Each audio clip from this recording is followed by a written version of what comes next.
Alright, so today we are going to be working on the 1961 Cub Cadet original, and we are going to be doing wheel bushings. All four wheel bushings are shot.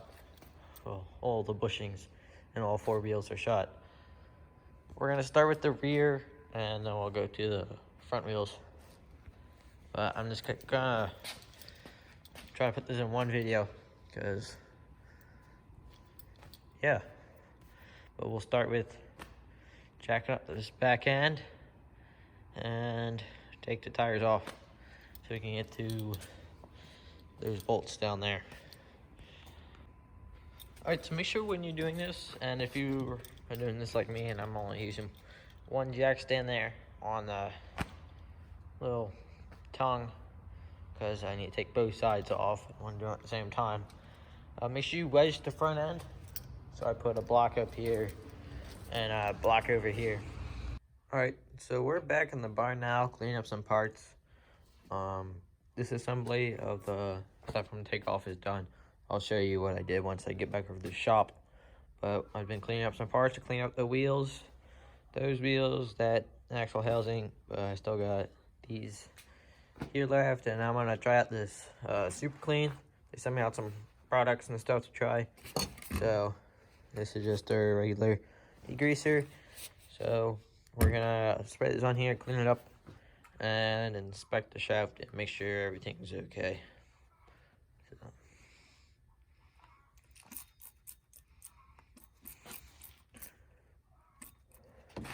I left the tripod over in the shop on accident, so we'll spray this on here, let it sit for about 5 minutes, and then we'll wipe it off, because you don't really want to use the too hard of a brush on this shaft, because you want to stay as smooth as possible. So we'll let that sit for a couple minutes. Alright, let it sit for a couple minutes. Wipe this off and see how the grease comes off. I have used it a little bit to clean up that axle housing, one on top of the tires. We're just cleaning stuff up so we can paint it, make the tractor look a little better. We'll probably have to do this twice. So it's coming off. This is some sticky, slimy old grease, so some nasty stuff. It's coming off. So we'll spray it down again and get the rest of the residue off. Alright, so with 2 coats of the super clean, this shaft is all nice and clean now. I'm looking at this. This is where the bushing goes, and if I get this focus, there is quite a bit of scoring. I see scoring, and it's got it somewhere, but I'm not going to replace the shaft or build it up and turn it down. I'll live with it, so it'll be fine. You can see, because I'll show you the bushings later, but they were like completely gone, and then dirt's able to get in here, and it gets underneath that bushing and it scratches up the metal. So I'll just clean the paint off this side, and then we'll move along to the other one. Alright, so it's a couple days later. I've painted the wheels. The big ones, they're only half painted, but let me turn the radio off. Alright, so as I was saying, these over here, they're only half painted. I ran out of daylight and started getting cold. Too cold to paint. It was like 55 or something. Yesterday I painted these. No. Yeah, yesterday. But I'm working on installing grease fittings right now. And while I was doing this, I noticed these wheels are actually a little different. This one, you can see, like, the bushings. I got these bushings. They're the same sized hole in here. But if you look, this, like, outer ring is thinner than this one. I don't know, but they look identical except for that. I don't know what's the deal with that is, but I was installing grease fittings on these, and I haven't painted up the castings yet. I still have the axles to paint, and that is these actual housings here. But I put a grease fitting with a 45 on there because it's hard to get behind the fatter tires with the grease gun. So put a 45 so it would stick out a little bit. Let's see what else I do. But with those, I had to take this. I put it in a vise here and take the file and file it down and make this like diameter where the thread is. Make that smaller because they don't. These holes are too small for them to fit in right away. So not too big of a deal, but yeah, I just put some Teflon around the threads on these so they would have a tighter fit. But they're in, and I'll have to put the bushings in. There's 2 for each side. I got them from ihccw.com. I ordered them. They came in like a couple days, so wasn't too bad. And yes, I know I painted the tires. I'm getting new tires because these they're pretty bad. You can see the cracks. They get really highlighted from the paint. Just all around new tubes and tires. I'll keep these size wheels, and eventually I'll go and get new tires for these. But these will get covered in mud, so you probably won't even see the paint on these. And I'm not going for a full restoration paint job here. I'm just using some Rust-Oleum, and it's like a socially distant paint job, and I'm not even painting the whole tractor, just to prevent against rust and stuff and protect the metal. So I'm gonna put these bushings in, then I'll file down another grease fitting for that one, and then those bushings will get put in. I kind of need this tractor on Saturday, and it's Thursday night right now, so we'll see. Might try to paint those in the axles tomorrow evening. They might not get their full coats, but a little something to protect them. Alright, so we're back over here in the shop with Stanley, and you can see I put the front tires back on. I pressed the bushings in, take it over to the bearing press. They pressed in pretty easy. I didn't really put up too much of a fight except for one, but no problem, I got it. Let's see, still waiting on the weather. Hopefully this upcoming Monday and Tuesday, they'll look like good days this week where I could paint the back parts. So we'll get them painted up, and then we'll finish painting the wheels. But right now, I'm gonna try out another super clean product and clean up this brake drum, this brake pad, and I got a couple other small things. So we're trying out their degreaser aerosol can. I haven't got to use this one yet. I used that one in the spray bottle a little bit before I made the video, and I really like that stuff. That worked well, very well. So you can see this is just a little greasy on the outside. We'll just clean that up, make sure it's nice and clean and not greasy for the brake pad. And brake pad's got a little bit of grease on it, so we'll clean that up too. Alright, let me put some gloves on and we'll clean this. Okay, so I'm going to test this out. Like I said, I haven't got to use this one yet. You hear a bunch of background noise actually working over there in his Jeep. So, this up. so I need to shake it.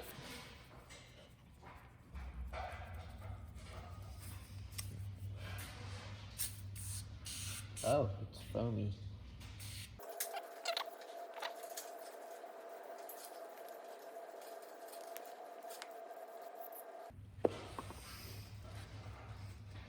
Alright, I'll let this sit for a couple minutes and we'll scrub it off. Alright, so let it sit for a little bit. I'm gonna scrub it off. Oh yeah, that comes off real easy.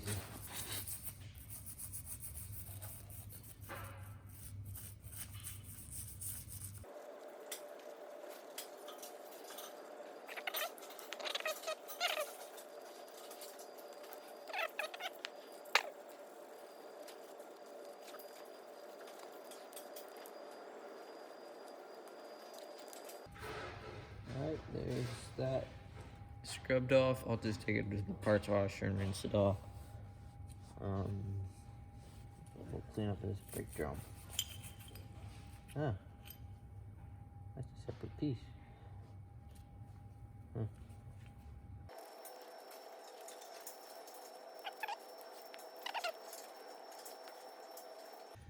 Alright, that's them all scrubbed off. I'll just give them a quick rinse off in the parts washer. Alright, so there we go. We got a nice clean brake drum and a nice clean brake pad. Thank you, Super Clean, for sending out some products. They did send out some wheel cleaner for me to try out. I don't know if I'm gonna do that in this video or if I'm just gonna wait to a future video when there's just multiple things going on. But this stuff works really well, so I think they sell it at like Walmart, Menards, like AutoZone, auto parts stores and stuff. I've seen the floor absorbent, which they sent me a little package of that too, so we'll see if we make a mess. We'll get to try that out. I've seen the little floor absorbent. They come in like the big bottles. I've seen them at Tractor Supply. I haven't found the actual cleaner at Tractor Supply though. So this stuff works really well. So recommend you go and pick up a bottle or something. So, but next time you'll see me, I'll probably be painting those parts. Alright, so we're back over here in the shop and I painted everything up. These are the parts I painted yellow. I think I color matched it pretty well. I'll post a picture of the paint I used. I used a Rust-Oleum, I don't know, 2X something, but it's not the most durable, but I don't really care that much. This tractor's gonna be used, worked, pulling wagons and logs and whatnot. Got the wheels painted up. Yeah, I know there's a bunch of overspray. I don't really care because that'll all get covered in mud. And I'm gonna be getting new front tires and rear tires soon. Front, rear tires soon. But right now, I'm gonna put the, hold up, wait. We'll put this side on first. That's the regular one, not the one with the brake.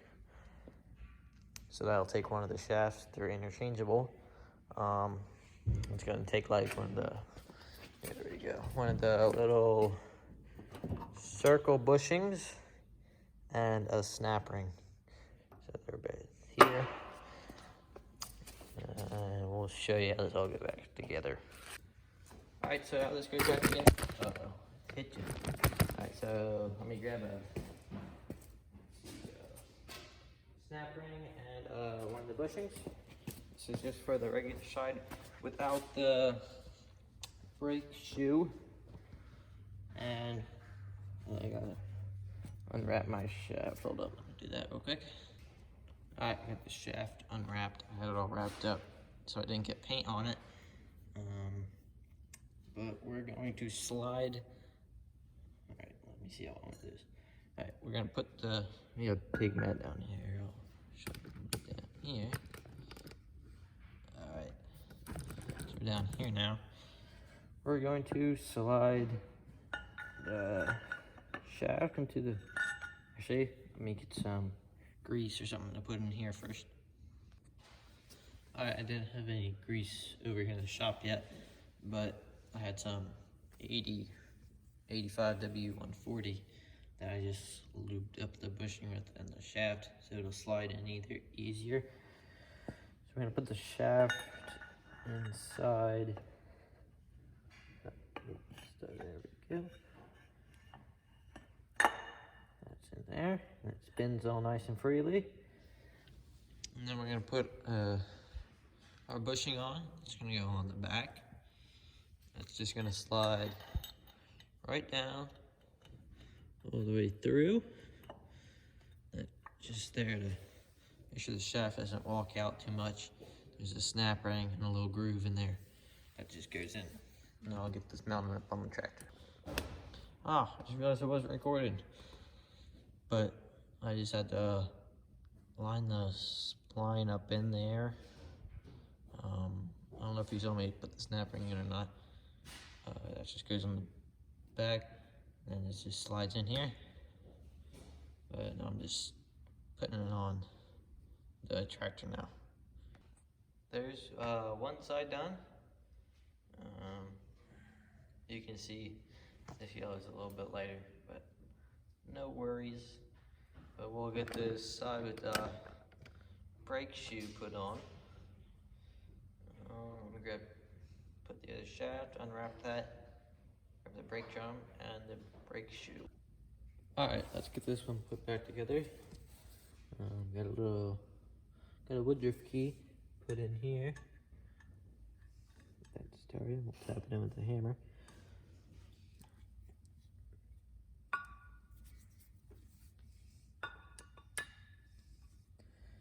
Maybe. A little tight.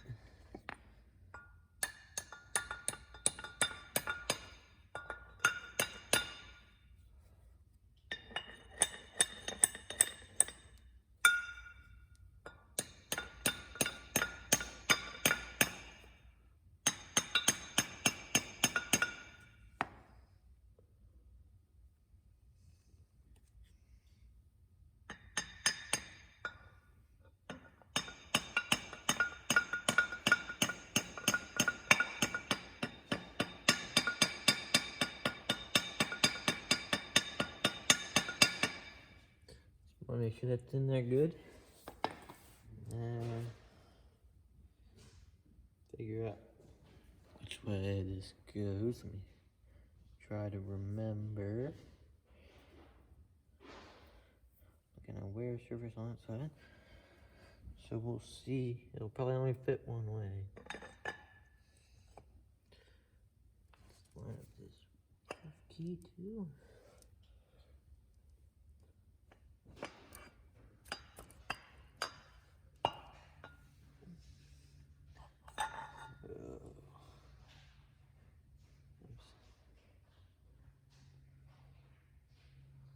I'm looking at the clues here. I see that this side has been worn, so I'm believing that goes faces toward the bottom. I'm looking at the top, and I know that one of these bushings was stuck on here, but